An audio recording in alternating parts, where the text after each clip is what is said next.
അപ്പോൾ ഇന്ന് നമ്മൾ ടെസ്റ്റ് ഡ്രൈവ് ചെയ്യുന്നത് BYDയുടെ C-Lion 7 ആണ്. അതിന്റെ എക്സലൻസ് മോഡലാണ് നമുക്ക് ഇന്ന് ടെസ്റ്റ് ഡ്രൈവ് ചെയ്യാൻ കിട്ടിയിരിക്കുന്നത്.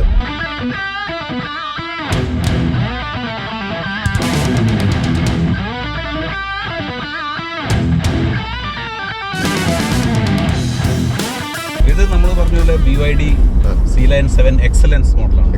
ഇതാണ് ഇവിടുത്തെ ടോപ്പ് മോഡൽ. ഇതിന്റെ താഴെ ഡിസൈൻ കംഫർട്ട് എന്ന് പറഞ്ഞിട്ട് 2 മോഡൽ കൂടി ഉണ്ട്. അത് രണ്ടും 82.5 kWh ബാറ്ററിയാണ്. ഇതിന് 91.3 kWh ബാറ്ററിയാണ്. ഓൾ വീൽ ഡ്രൈവ് ആണ്. അതുപോലെ 523 horse power, 690 newton metre torque. അപ്പോൾ അത് ഇതിന്റെ താഴെയുള്ള ഡിസൈൻ മോഡലിനും same power and torque figures ആണ്. അതും ഓൾ വീൽ ഡ്രൈവ് ആണ്. പക്ഷെ ഇത് 91.3 kWh ആണ് ബാറ്ററി. അതുകൊണ്ട് ഇതിന്റെ റേഞ്ചും കൂടുതലാണ്. 502 ആണ് കമ്പൈൻഡ് WLTP റേഞ്ച്. പിന്നെ 215 km/h ആണ് ടോപ്പ് സ്പീഡ്. അതൊക്കെ ഇവിടെ ടെസ്റ്റ് ചെയ്യാൻ പറ്റില്ല. ഇല്ല. പിന്നെ ബിഗർ ബാറ്ററി ആയതുകൊണ്ട് ചാർജിങ് ഫാസ്റ്റർ ആണ്. 230 kW ആണ് പീക്ക് DC ചാർജിങ്. ഈ 3 സെപ്പറേറ്റ് ഇതുണ്ടല്ലോ മോഡൽസിലെ, അതിൽ ഈ ഡിസൈനും എക്സലൻസും തമ്മിൽ ഈ ബാറ്ററിയുടെ ഇതിൽ മാത്രമേ ഉള്ള വ്യത്യാസം. ഈ ഹഡിന്റെ അത് എക്സലൻസിൽ മാത്രമേ ഉള്ളൂ. പിന്നെ ഇത് റിയൽ ലെതർ സീറ്റ്സ് ആണ് ഈ എക്സലൻസ് വേർഷനിൽ. നല്ല കംഫർട്ടബിൾ. ഇതിന്റെ താഴെയുള്ള 2 മോഡൽസിലും വീഗൻ ലെതർ ആണ് വരുന്നത്. അപ്പൊ അങ്ങനെ 3 വ്യത്യാസങ്ങളാണ് ഈ മോഡൽസ്. അപ്പൊ നമുക്ക് എക്സ്റ്റീരിയറിനെ കുറിച്ച് സംസാരിക്കാം. എങ്ങനെയുണ്ട്? ലുക്കൊക്കെ ഇഷ്ടപ്പെട്ടോ? എനിക്ക് ഭയങ്കര ഇഷ്ടപ്പെട്ടു. ഞാൻ പറഞ്ഞ ഒരു ഭയങ്കര ഒരു റോഡ് പ്രസൻസ് ഉള്ള ഒരു നല്ല സൈസ് ഉള്ള ഒരു വണ്ടിയാണ്. അതെ. അപ്പം ഇത് എന്തായാലും നമ്മൾ ഒന്ന് കാണുമ്പോൾ തന്നെ ഇത് കൊള്ളാലോ എന്നുള്ളൊരു ഫീൽ വരും. ഇത്തിരി ചെറുതല്ല, അല്ലെങ്കിൽ ഒരു വിയർഡ് ഷേപ്പ്, അങ്ങനെയൊന്നുമില്ല. നല്ലൊരു സ്മൂത്ത് കർവി, ഒരു സ്ലീക്ക് ഡിസൈൻ, നല്ല റോഡ് പ്രസൻസ് ഉള്ള. BYDയുടെ ഓഷൻ എസ്തെറ്റിക് എന്ന് വിളിക്കുന്ന ഡിസൈൻ ലാംഗ്വേജ് ആണ്. നമ്മൾ സീലിലൊക്കെ കണ്ട പോലെ നല്ല ഒരു റോഡ് പ്രസൻസ് ഒക്കെ ഉള്ള, ഉണ്ണി പറഞ്ഞ പോലെ ഒരു അടിപൊളി വണ്ടിയാണ്. പിന്നെ ഫ്രണ്ടിൽ കണ്ടു കഴിഞ്ഞാൽ സീലിന്റെ നല്ല ഛായ ഉണ്ട്. അതെ, ആ ഹെഡ്ലൈറ്റ് ഒക്കെ അതിന്റെ അതെ, എയർ കർട്ടൻസ് ഉണ്ട് സൈഡിൽ. പിന്നെ താഴത്തെ എയർ ഡാം ഉണ്ട്. പിന്നെ ഫ്രണ്ടിൽ BYDയുടെ വലിയ ബാഡ്ജ് ഉണ്ട്. ബാക്കിലേക്ക് വരുമ്പോൾ ഒരു സൂപ്പിംഗ് ഡിസൈൻ, ഒരു സ്പോർട്സ് പാക്ക് പോലത്തെ ഒരു സാധനം. ഓഫ് കോഴ്സ് അതൊക്കെ നല്ല രസമുണ്ട്. പിന്നെ അവിടെ ഇവിടെ എല്ലാം BYD ഡിസൈൻ എഴുതിയിട്ടുണ്ട് അല്ലേ? നമുക്ക് റിയർ ലൈറ്റ്സിൽ BYD ടെക് എന്ന് കാണാം. BYD ഡിസൈൻ സൈഡിൽ എഴുതിയിരിക്കുന്നതാണ് ബാഡ്ജ് ഉണ്ട്. പിന്നെ പുറകിൽ ഈ പറഞ്ഞ പോലെ ലോഗോസ് പതിക്കുന്നത് ഇപ്പോഴും ഇഷ്ടം പോലെ ഉണ്ട്. അപ്പോൾ അത് കുറച്ച് ക്ലട്ടേർഡ് ആണ് ബാക്ക് കാണാനായിട്ട്. ലോഗോസിന്റെ കാര്യത്തിൽ റിയർ വ്യൂ മിററിന്റെ മുകളിലൊരു NFC സിംബൽ ഉണ്ട്. അപ്പോൾ നമുക്ക് നമ്മുടെ ഫോൺ ഉപയോഗിച്ചോ അല്ലെങ്കിൽ ഒരു NFC കാർഡ് ഉപയോഗിച്ചിട്ടോ നമുക്ക് വെഹിക്കിൾ അൺലോക്ക് ചെയ്യാനൊക്കെ പറ്റും. ആക്ച്വലി എക്സലൻസിൽ ഡീഫോൾട്ട് ആയിട്ട് വരുന്നത് 20 ഇഞ്ച് വീൽസ് ആണ്. റിമ്മ് സ്റ്റാൻഡേർഡ് അല്ല, ഇത് ഒരു ഓപ്ഷണൽ റിമാണ് ഇതിൽ കിടക്കുന്നത്. ആക്ച്വലി നല്ല വലിപ്പമുണ്ട്. അതെ, നമ്മൾ കടുത്ത് നിൽക്കുമ്പോൾ തന്നെ നല്ല വലിപ്പമുള്ള വണ്ടിയാണ്. അപ്പൊ ഇനി നമുക്ക് ഇതിന്റെ ഇന്റീരിയറിലേക്ക് വരാം.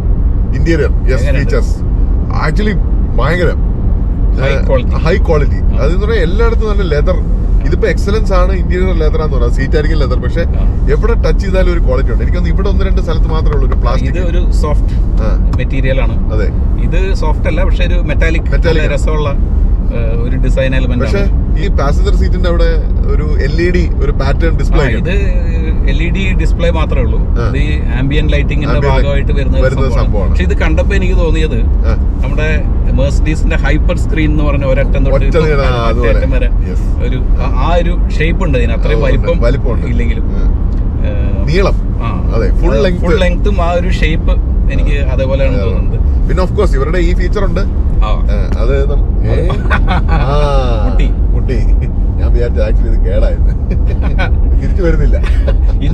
ഇത് എന്താണെന്നറിയോ, നമ്മള് BYD സീല് റിവ്യൂ ചെയ്യുമ്പോൾ പറഞ്ഞിരുന്നു ഇതിങ്ങനെ തിരിഞ്ഞുകൊണ്ടിരിക്കുന്നതിന്റെ ഇടയ്ക്ക് നിന്നുപോയാൽ എന്ത് സംഭവിക്കുന്നത്, ഇതാണ് സംഭവിക്കുന്നത്. അപ്പൊ ഇതിപ്പോ നമ്മളൊന്നും ചെയ്യാൻ പറ്റില്ല. നമ്മൾ റെക്കോർഡ് ചെയ്തിരിക്കുന്ന GoPro അവന്റെ വഴി മുടക്കിയിരിക്കുകയാണ്. ഇത് സ്റ്റക്കായാൽ തിരിച്ചു വരുന്നുമില്ല. അപ്പോ അതൊരു പ്രശ്നമാണ്. അപ്പൊ അതൊരു ബഗ്ഗാണ്.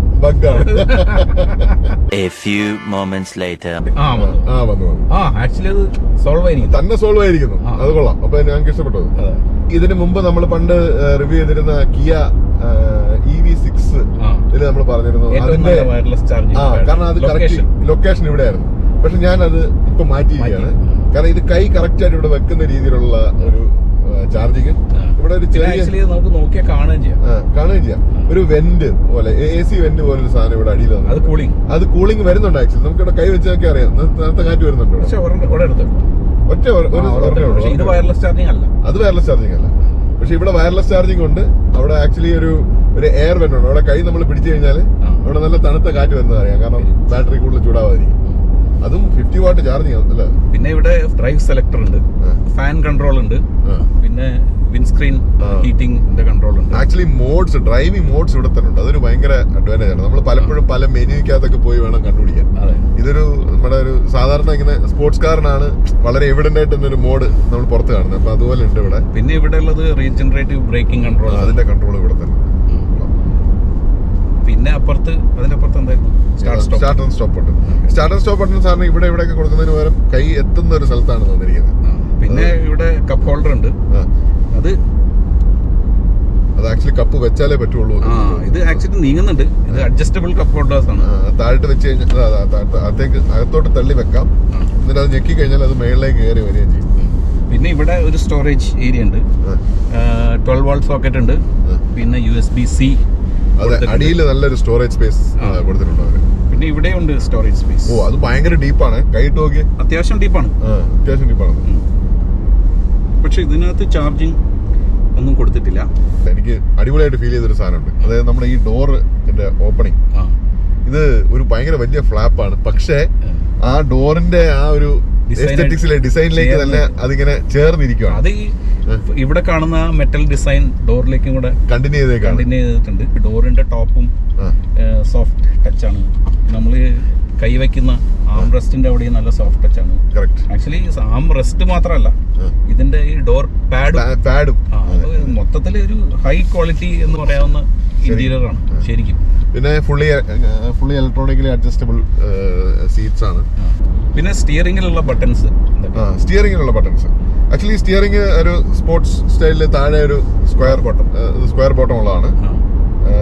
പിന്നെ ഇതിനകത്ത് ഒരു റൈറ്റ് സൈഡിൽ ഇതിന്റെ മീഡിയ കൺട്രോൾസ് ആണ്, ലൈക്ക് വോയിസ് കൺട്രോളും വോളിയം കൂട്ടാനും കുറയ്ക്കാനും അങ്ങനത്തെ ഉള്ള സാധനങ്ങൾ. ഇതിന്റെ ലെഫ്റ്റ് സൈഡിലാണ് നമ്മുടെ ഈ കൂടുതലും മറ്റേ ക്രൂസ് കൺട്രോളും ബാക്കിയുള്ള കാര്യങ്ങളെല്ലാം. ഡ്രൈവറിനുള്ള ഡിസ്പ്ലേ ഇപ്പോൾ ഹഡ് ഡിസ്പ്ലേ ഉണ്ടെന്ന് പറഞ്ഞു, പക്ഷെ അത് എക്സലൻസ് മോഡലിൽ മാത്രമേ ഉള്ളൂ. പക്ഷെ അതുകൂടാതെ എനിക്ക് ഇവിടെ സ്റ്റിയറിംഗിൽ കാണുന്ന ഡിസ്പ്ലേ വളരെ ഇൻഫോർമേറ്റീവ് ആയിട്ടുള്ള ഡിസ്പ്ലേ ആണ്. എനിക്കൊന്ന് ഈ ടെക്സ്റ്റ് അതിപ്പം കുറച്ച് ചെറുതാണ്, പക്ഷെ ഒത്തിരി ഇൻഫർമേഷനോ അല്ലെങ്കിൽ ഒരു ക്ലട്ടേർഡ് ഫീലിംഗ് ഇല്ല. ഒത്തിരി ഡീറ്റെയിൽസ് നമ്മൾ കംപ്ലീറ്റ് ആയിട്ട് ഇതിനകത്ത് കാണിക്കുന്നുണ്ട്. വളരെ നല്ല രീതിയിൽ ഓർഗനൈസ്ഡ് ആയിട്ടാണ് എന്ന് എനിക്ക് തോന്നുന്നു. നമ്മൾ ഫീച്ചേഴ്സിനെ കുറിച്ച് സംസാരിച്ചു, നമ്മളിതിന്റെ സൺറൂഫിനെ കുറിച്ച് സംസാരിച്ചില്ല. വളരെ എക്സ്റ്റെൻസീവ് ആയിട്ടുള്ള ഒരു ഭയങ്കര ഒരു വലിയൊരു ഫുൾ പനോരമയാണ്. ഇതിന്റെ ബൂട്ട് സ്പേസ് എത്രയാണ്? 520 ലിറ്റേഴ്സ് ആണ് ബൂട്ട് സ്പേസ്. അതൊരു നല്ല വലിയൊരു അത്യാവശ്യം വലുതാണ്. പിന്നെ ഇതിനൊരു ഫോൾസ് ബോട്ടം ഉണ്ട്. അതിന്റെ താഴെ കുറെ സ്പേസ്. എനിക്ക് കണ്ടിട്ട് തോന്നിയത് എല്ലാം കൂടെ ചേർത്തിട്ടാണ് ഈ 520. ആ ഫോൾസ് ബോട്ടം ഉള്ളതിന്റെ മുകളിലുള്ള സ്പേസ് മാത്രം നോക്കിയിട്ട് 520 ആണെന്ന് എനിക്ക് കണ്ടിട്ട് തോന്നുന്നില്ല. പക്ഷെ ഒരു ഭയങ്കര ഡീപ്പായിട്ടുള്ള ഒരു സ്റ്റോറേജ്, ചാർജിങ് കേബിൾ ഒക്കെ വെക്കാൻ വേണ്ടി നല്ലൊരു ഡീപ്പാണ്. പിന്നെ ആക്ച്വലി നമ്മള് ഫ്രണ്ട് ശ്രദ്ധിച്ചു, അതും കമ്പാരിറ്റീവ്ലി ഡീപ്പാണ്, വലുതാണ്. ഒരു ചെറിയ സൂട്ട് കേസ് അല്ലെങ്കിൽ ഒരു നല്ല ബാഗ് ഒക്കെ അതിനകത്ത് വെക്കാം. ഒരു ബാഗ് ഒക്കെ വെക്കാം. എനിക്ക് അല്ലെങ്കിൽ നമ്മളൊരു യാത്രയൊക്കെ പോവുകയാണെങ്കിൽ ചാർജിങ് കേബിൾ അതിന്റെ അകത്ത് വെച്ചിട്ട് നമ്മുടെ ബാഗിൽ അപ്പൊ അത് ഹോൾഡ് ചെയ്യാനുള്ള വലുപ്പമുണ്ടായിരുന്നു. അപ്പൊ ഇതില് 4 ക്യാമറകളുണ്ട്. 2 റിയർ വ്യൂ മിററിലും സൈഡ് മിററിലും ഫ്രണ്ടും ബാക്കും. അപ്പൊ അങ്ങനെ നമുക്കൊരു ഫുൾ 360 ഡിഗ്രി വ്യൂ നമുക്ക് ഇതിൽ കിട്ടുന്നതാണ്. Side camera. അപ്പൊ നമുക്ക് ഇങ്ങനെ സൈഡ് ക്യാമറ വ്യൂ ചെയ്യാം. സൈഡ് ക്യാമറയും നല്ല ക്വാളിറ്റി അതെ. അത് ഫ്രണ്ട്, അത് ഫുൾ 360 വ്യൂ. രണ്ട് സൈഡും ടോപ്പ് വ്യൂ. ക്യാമറ ക്വാളിറ്റി നല്ല സൂപ്പർ അല്ലേ. പുറകിൽ ഭയങ്കര കംഫർട്ടബിൾ ആണ്. ധാരാളം സ്പേസ് ഉണ്ട്. ഇപ്പൊ എനിക്ക് ഓൾമോസ്റ്റ് 5-11 എനിക്ക് നീ റൂം ധാരാളം ഉണ്ട്. ഹെഡ് സ്പേസ് ഓഫ് കോഴ്സ് അതൊരു സ്വീപ്പിംഗ് റൂഫാണ്, പക്ഷെ എന്നാൽ തന്നെ നല്ലോണം ഹെഡ് സ്പേസും ഉണ്ട്. അണ്ടർ തൈ സപ്പോർട്ട് നല്ല രീതിയിലുണ്ട്. സാധാരണ എല്ലാ വണ്ടികൾക്കും നമ്മളതൊരു കുറ്റമായിട്ട് പറയാം. അല്ലല്ല, ഇത് നല്ല രീതിയിൽ തന്നെ ഉണ്ട്. നല്ല കംഫർട്ടബിൾ ആയിട്ട് ഇരിക്കാൻ പറ്റും. ഓഫ് കോഴ്സ് നമ്മുടെ നടുക്കുള്ള ഇതില്ല, പിന്നെ കുറച്ചുകൂടെ ഹൈ ആണ്, പക്ഷെ എന്നാൽ തന്നെ അണ്ടർ തൈ സപ്പോർട്ട് ഉണ്ട്. പിന്നെ ഇതിന്റെ പ്രത്യേകത എന്ന് പറഞ്ഞാൽ സീറ്റ് മുമ്പോട്ടും ബാക്കിലോട്ട് അനക്കാൻ പറ്റില്ല, പക്ഷെ ബാക്ക് റെസ്റ്റ് കുറച്ച് അങ്ങോട്ടും ഇങ്ങോട്ടും സ്ലൈഡ് ചെയ്യാം. 90% ആക്കാം, 90 ഡിഗ്രീസിലാക്കാം. പിന്നെ ഇപ്പം മാക്സിമം അലോട്ട് ചെയ്യുന്ന അത്രയും ബാക്കിലേക്ക് പോകാം. അപ്പൊ ഒരു ചെറിയ ഒരു മൂവ്മെന്റ് ഉണ്ട്, ബാക്ക് റെസ്റ്റ് നമുക്ക് അഡ്ജസ്റ്റ് ചെയ്യാനുള്ള. അപ്പൊ കുറച്ച് ബൂട്ടും സ്പേസും വ്യത്യാസം വരും. പക്ഷെ അത് ഒത്തിരി പ്ലേ ഇല്ല, കുറച്ച്. അതുപോലെ തന്നെ നമുക്ക് പാസഞ്ചറിന് എത്തുന്ന രീതിയിൽ 2 USB-C ചാർജർ ഉണ്ട്. അതുകൂടാതെ ബാക്ക് സീറ്റ് ഹീറ്റിംഗ് ഉണ്ട്, അതാണ് മെയിൻ സംഭവം. പിന്നെ AC വെന്റ് അങ്ങനത്തെ കാര്യങ്ങളൊക്കെ. പക്ഷെ ബാക്ക് ഒരു ആംറെസ്റ്റ് ഉണ്ട്. ആംറെസ്റ്റ് ഉണ്ട് വിത്ത് 2 ബോട്ടിൽ ഹോൾഡർ, സ്റ്റാൻഡേർഡ് വരുന്ന പോലെ തന്നെ. യെസ്. പിന്നെ എങ്ങനെയുണ്ട് ഓടിക്കാൻ? നല്ല സുഖം. ഞാനിത് പറഞ്ഞത്, എനിക്ക് ആ ഒരു ഫസ്റ്റ് ഓഫ് ഓൾ ഈ ഇപ്പൊ ഹൈയിൽ ഇട്ടിട്ട് പോലും റീജനറേറ്റീവ് ബ്രേക്കിംഗ് എനിക്ക് ഈ പറഞ്ഞ പോലെ അരോചകമായി തോന്നിയില്ല. വളരെ നാച്ചുറൽ ആയിട്ട് തന്നെ തോന്നുന്നുള്ളൂ. അല്ലൊരു എക്സസീവ് ബ്രേക്കിംഗ് അങ്ങനെ ഒരു ഫീൽ വരുന്നില്ല. പിന്നെ സ്റ്റിയറിംഗ് വളരെ ലൈറ്റ് ഒരു ഫീലിംഗ്. പാർക്ക് ചെയ്യാൻ നേരത്ത് വളരെ എളുപ്പം. കാരണം ഓഫ് കോഴ്സ് ഇത്രയും ഭയങ്കര സ്റ്റിയറിംഗ് അതെ ഭയങ്കര ലൈറ്റ് സ്റ്റിയറിംഗ് ആണ്, വളരെ ഈസി ആയിട്ട് തിരിക്കാൻ പറ്റുന്നത്. അതുകൊണ്ട് പക്ഷെ നമ്മൾ സ്പീഡിൽ പോകുമ്പോൾ ഇല്ല അങ്ങനൊന്നുമില്ല. സംഭവം സ്റ്റഡിയാണ്.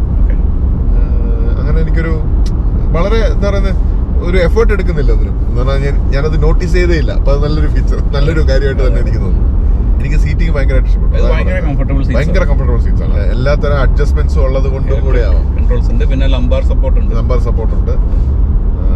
പിന്നെ ഈ പറഞ്ഞാൽ എനിക്ക് ഈ ഒരു എന്താ പറയുക അറേഞ്ച്മെന്റ് എനിക്ക് ഇഷ്ടപ്പെട്ടു. അതായത് ഫോൺ തൊട്ടടുത്ത് തന്നെ, അതേപോലെ തന്നെ ബാക്കിയുള്ള മെയിൻ ആയിട്ടുള്ള സാധനങ്ങളെല്ലാം ഫ്രണ്ടില്. ചില കാര്യങ്ങൾ എനിക്കൊന്നും ആ കൂടെ ഇരുന്ന് മാത്രമേ ഉള്ളൂ. ഈ ടെമ്പറേച്ചർ കൺട്രോൾ ഫിസിക്കൽ ബട്ടൺസ് അല്ല, അത് സ്ക്രീനിലാണ്. അത് മാത്രമേ ഉള്ളൊരു ചെറിയൊരു ഇത്. പക്ഷെ അതെനിക്കതിന് ഒരു മോശമായിട്ടുള്ളതല്ല, പല വണ്ടികൾക്കും അങ്ങനെ തന്നെയാണ് ഇപ്പോൾ. ഈ സ്ക്രീനും നല്ല ഭയങ്കര ക്ലാരിറ്റി ഉള്ള സ്ക്രീന്, ബ്രൈറ്റ്നസ്. ഇന്ന് നല്ലൊരു റെസ്പോൺസീവ് ആണ്. ഇന്ന് നല്ല സണ്ണി ഡേ ആണ്, എന്നിട്ട് പോലും ഇതിൽ നല്ല ക്ലാരിറ്റി ബ്രൈറ്റ്നസ് ഫീൽ ചെയ്യാറുണ്ട്. പിന്നെ ജനറലി പറഞ്ഞാല് ഇതിലിരിക്കുമ്പോൾ എനിക്ക് എന്താ അറിയില്ല, ഒരു നല്ലൊരു റോഡ് പ്രസൻസ് ഉള്ള ഒരു വണ്ടി പോലെ തോന്നും. കാരണം എനിക്ക് അത്ര ഒരു SUV എന്നുള്ള രീതിയിലൊരു ഹൈ വിസിബിലിറ്റി വിസിബിലിറ്റി അതാ പറയാ, ഒരു എല്ലാം കാണാം. ഒത്തിരി ഹൈ പൊസിഷൻ അല്ലെങ്കിൽ പോലും ഓക്കെ ഇത് ഒരു സാധാരണയിൽ നിന്ന് കുറച്ചൊരു ബെറ്റർ ഫീലിംഗ് ഉണ്ട് ഇതിന്. പുറകോട്ടുള്ള വിസിബിലിറ്റി മോശമാണ് ശരിക്കും പറഞ്ഞാൽ. കാരണം അവിടെ ഈ സൂപ്പിംഗ് സ്പോർട്സ് ബാക്ക് സ്റ്റൈലിൽ റൂഫ് ഉള്ളതുകൊണ്ടാണ് പുറകോട്ടുള്ള വിസിബിലിറ്റി. പുറകിൽ ആരെങ്കിലും ഇരുന്ന് കഴിഞ്ഞിട്ടുണ്ടെങ്കിൽ പിന്നെ വളരെ സ്പീഡിൽ വണ്ടി ഓടിച്ചോണ്ടിരിക്കുമ്പോഴും ക്യാമറ ഓൺ ചെയ്യാൻ പറ്റും. അവിടെ ഇവിടെയാണ് അടിപൊളി. ഇത് ഫ്രണ്ടാണ്. ബാക്ക് എനിക്കൊന്ന് കാണാം. ഇതിട്ട് ഓടിച്ചാൽ മതി. അപ്പൊ പിന്നെ ആ ഒരു പ്രശ്നം അങ്ങ് സോൾവ് ആയി കിട്ടും. അപ്പൊ നമ്മള് സ്പെക്കും ലുക്കും ഇന്റീരിയറും എക്സ്റ്റീരിയറും എല്ലാം നമ്മൾ പറഞ്ഞു. ഇനി പ്രൈസ് ഈ എക്സലൻസ് മോഡലിന് 58,990 യൂറോസ്. ഫിൻലാൻഡിലെ 58,000 പ്രൈസ്. അല്ല, അപ്പൊ നമ്മളിപ്പോ ഇതിന്റെ മെയിൻ കോമ്പറ്റീറ്റർ ആണ് ടെസ്ല മോഡൽ വൈയുടെ മെയിൻ കോമ്പറ്റീറ്റർ ആണ് ഇത്. അപ്പം ലൈക്ക് BYD മാർക്കറ്റ് കോൺകർ ചെയ്യുന്നു എന്നൊക്കെ പറഞ്ഞ് നമ്മൾ കേൾക്കുന്നുണ്ട്. അപ്പൊ എന്തായാലും ഒരു കമ്പാരിസൺ ഓബ്വിയസ്ലി വരും. അപ്പോ എന്ത് തോന്നുന്നു കമ്പാരിസൺ? ടെസ്ലയുടെ ഇപ്പോഴുമുള്ള ഗുണം അവരുടെ USP എന്ന് പറയുന്നത് ഇത്രയധികം പവർ ഉള്ളതിനോടൊപ്പം തന്നെ അത്രയധികം എഫിഷ്യന്റുമാണ്. ഇപ്പൊ നമ്മള് എനിക്ക് തോന്നുന്നു വീട്ടില് സോളാർ ഒക്കെ ഉള്ളവരാണെങ്കിൽ നമ്മൾ അറിയില്ല. പക്ഷെ നമ്മള് ചാർജ് ചെയ്യുന്നവരാണെങ്കിൽ നമ്മളൊരു നമ്മളൊരു 3-4 കൊല്ലം ഇത് ഓൺ ചെയ്ത് കഴിയുമ്പോൾ അതിന്റെ വ്യത്യാസം അറിയും. ഈവൻ നമ്മൾ ലോങ് ട്രിപ്സ് ഒക്കെ പോകുമ്പോഴും അതിന്റെ വ്യത്യാസം അറിയാം. അപ്പോൾ ആ രീതിയിൽ നോക്കിക്കഴിഞ്ഞാൽ മോർ ഇക്കണോമിക്കൽ ടു റൺ ചിലപ്പോൾ ടെസ്ല ആയിരിക്കും. ബട്ട് അതർവൈസ് ഐ തിങ്ക് ബാക്കി എല്ലാ കാര്യങ്ങളിലും ഇതിനങ്ങനെ ഒരു കുറ്റം പറയാനൊന്നുമില്ല. ഫീച്ചർ വൈസ് അടിപൊളിയാണ്. ഇതില് ആക്ച്വലി നമ്മൾ കാണുന്നത് എല്ലാം സ്റ്റാൻഡേർഡാണ്. എക്സ്ട്രാ ഫിറ്റിംഗ് ഒന്നും ഇതിൻ്റെ അകത്തില്ല. അപ്പൊ ആക്ച്വലി എനിക്ക് നമ്മൾ ആ കൂടി പറഞ്ഞത് ആ റിം ഇസ് ഡിഫറെന്റ്. അപ്പൊ വിന്റർ ടയറും സമ്മർ ടയറും മാറ്റിയപ്പോൾ ആ റിം വന്നു എന്നേ ഉള്ളൂ. അല്ലാതെ വേറെ ഒന്നും ഇതിനായിട്ട് എക്സ്ട്രാ ആയിട്ട് ഒരു ഫീച്ചർ പോലും ഇതിനകത്തില്ല. ആക്ച്വലി എനിക്ക് തോന്നുന്നത് ടെസ്ല മോഡൽ വൈ മാത്രമല്ല, ഇപ്പോൾ 58,990 എന്ന് പറയുമ്പോൾ ഇപ്പോൾ ID.4-ന്റെ all wheel drive versions, Skoda ഇനിയാക്കിന്റെ ഓൾ വീൽ ഡ്രൈവ് വേർഷൻസ്, അതൊക്കെ ഇതിന്റെ കിയ EV6, INIQ 5 ഇതിന്റെ ഒക്കെ ഓൾ വീൽ ഡ്രൈവ് വേർഷൻസ് ഈ 58 സെയിം റേഞ്ച് ആണ്. ഈ റേഞ്ച് ഇതിന്റെ മേലേക്ക് പോവാം. അതിൽ ഈ പറഞ്ഞ ഓപ്ഷണൽ ഫീച്ചേഴ്സും അതും ഇതൊക്കെ ആഡ് ചെയ്ത് കഴിയുമ്പോൾ ഇതിന്റെ മേലേക്ക് പോകും. എനിക്ക് തോന്നുന്നു 60+ ഒക്കെ വരും. അപ്പൊ അത് വെച്ചൊക്കെ നോക്കുമ്പോൾ ഡെഫിനറ്റ്ലി ഇത് തന്നെയാണ് നല്ലൊരു ഓപ്ഷൻ. പിന്നെ ഇതിന് വാറണ്ടിക്കും ഒരു കുറവുമില്ല. Standard 8 years to 2 lakh kilometer battery warranty ഉണ്ട്. പിന്നെ ഇവിടെ ബാക്കിയുള്ള വണ്ടികൾ പോലെ 2 years 30,000 kilometers ആണ് അതിന്റെ സർവീസ് സെന്റർ. അപ്പോൾ സർവീസ് സെന്ററിൽ പോയി പൈസ ചെലവാക്കേണ്ട ആവശ്യമില്ല. പിന്നെ ജനറലി റൈഡ് എങ്ങനെയുണ്ട്? റൈഡ് വളരെ ആക്ച്വലി ഭയങ്കര കംഫർട്ടബിൾ ആയിട്ടാണ് എനിക്ക് തോന്നുന്നത്. കാരണം വളരെ കംഫർട്ടബിൾ റൈഡാണ്. നമ്മളിപ്പോ പക്ഷെ ഹൈ സ്പീഡിലൊന്നും പോയി നോക്കിയില്ല. 100 ടച്ച് ചെയ്തു, മാക്സിമം 100 ടച്ച് ചെയ്തിട്ടുള്ളൂ. പിന്നെ അങ്ങനെ ഇതിൽ അഭ്യാസ പ്രകടനങ്ങളൊന്നും ഇല്ല, അതിന്റെ ആവശ്യമില്ല. കാരണം എനിക്ക് തോന്നുന്നത് ഇതൊരു നല്ല വലിയ വണ്ടിയാണ്. ഒരു ഫാമിലിക്ക് പറ്റുന്ന ഒരു നല്ല വലിയ, കാരണം കംഫർട്ടബിൾ ആണ്. നല്ലോണം എന്താ പറയുക, നല്ലോണം മറ്റേ ലഗേജ് വെക്കാൻ സ്ഥലമുണ്ട്, നല്ല മോശമില്ലാത്ത ബൂട്ട് സ്പേസ് ഉണ്ട്, ഇരിക്കാൻ നല്ല സ്ഥലമുണ്ട്, ഫാസ്റ്റ് ചാർജിങ് ആണ്. അതുകൊണ്ട് അക്കാര്യത്തിലൊക്കെ 500 പ്രോമിസ്ഡ് റേഞ്ച്. അതെ 500. ഓക്കെ, അപ്പൊ ഈ വണ്ടിയെ കുറിച്ചുള്ള ഒരു കൺക്ലൂഷൻ പറയും, ഒരു സിംഗിൾ സെന്റൻസിൽ. കൺക്ലൂഷൻ പറയുന്നതിന് മുമ്പ് ഒരു കാര്യം കൂടെ പറയട്ടെ. ഈ വണ്ടി നമുക്ക് ഇന്ന് ടെസ്റ്റ് ഡ്രൈവിനായിട്ട് തന്നത് ഔട്ടോ കെസ്കുസ് കൊണാല എന്ന ഇവിടുത്തെ BYD ഡീലറാണ്. അപ്പോൾ താങ്ക്സ് ടു ഔട്ടോ കെസ്കുസ്. Thank you. പിന്നെ വണ്ടിയെ കുറിച്ച് 1 line കൺക്ലൂഷൻ എന്ന് പറഞ്ഞാൽ നമ്മൾ ആക്ച്വലി BYD സീലിനെ കുറിച്ച് സംസാരിച്ചപ്പോൾ പറഞ്ഞു ചൈനീസ് EVs എന്തുകൊണ്ട് മാർക്കറ്റ് കീഴടക്കും എന്നുള്ളതിനുള്ള ഉത്തരമാണ് BYD സീൽ എന്ന്. അപ്പൊ അതിന് ഒരു ഉത്തരം കൂടെ, ആ ഉത്തരം കൊണ്ട് നിങ്ങൾക്ക് സാറ്റിസ്ഫൈഡ് ആയില്ലെങ്കിൽ ഇതാ മറ്റൊരു ഉത്തരം കൂടി എന്നാണ് പറയുന്നത്. വളരെ കംഫർട്ടബിൾ ആയിട്ടുള്ള ഒരു EV SUV, practical family SUV. അപ്പം ഇതുപോലുള്ള വാഹന വിശേഷങ്ങളും റിവ്യൂസും കാണാനായിട്ട് ഞങ്ങളുടെ ചാനൽ സബ്സ്ക്രൈബ് ചെയ്യുക. Thank you for watching. Please subscribe.